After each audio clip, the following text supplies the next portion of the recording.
So there was a time not too long ago where Apple completely, I don't even understand what they were trying to do at this point, but they kind of were a little dishonest with the price tags of what they were saying were going for essentially for the iPhone XR and the iPhone XS back in 2018. Now, I did actually make a video about this at that time, when this actually happened, but this was actually a very interesting thing because I don't think Apple's ever done anything like this since then, and I'm not really too sure what was going on at this point from Apple because I've never really seen them do this type of sales push before. So essentially what was going on back in 2018, for those of you who don't know, there were 3 different iPhones Apple was selling. They were selling the iPhone XR, iPhone XS, and iPhone XS Max. Now, the iPhone XS was a $1,000 phone, basically $999. The iPhone XS Max was $1,099. And then the iPhone XR, all the way at the bottom, well, technically the bottom, was $749. So basically, whenever you made it to any of the Apple Store websites or Apple, in person,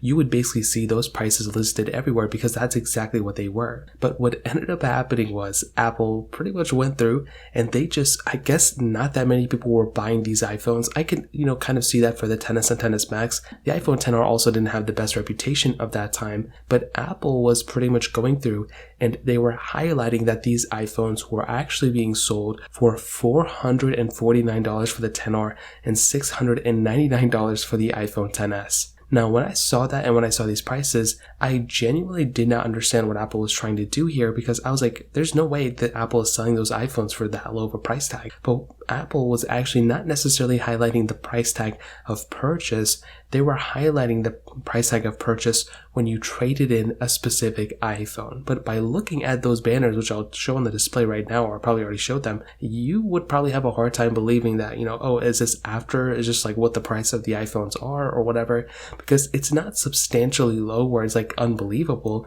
but it's like, oh, you're saving like $300 if you just go and buy them. But that, again, was not quite the case. Essentially, the maximum discount you could have gotten from a specific trade-in value was $300 at that time. So Apple was pretty much trying to highlight that specific portion of their specific trade-in value rather than the actual price of the iPhone that you're buying it for. Now, I can't imagine Apple doing something like this ever again.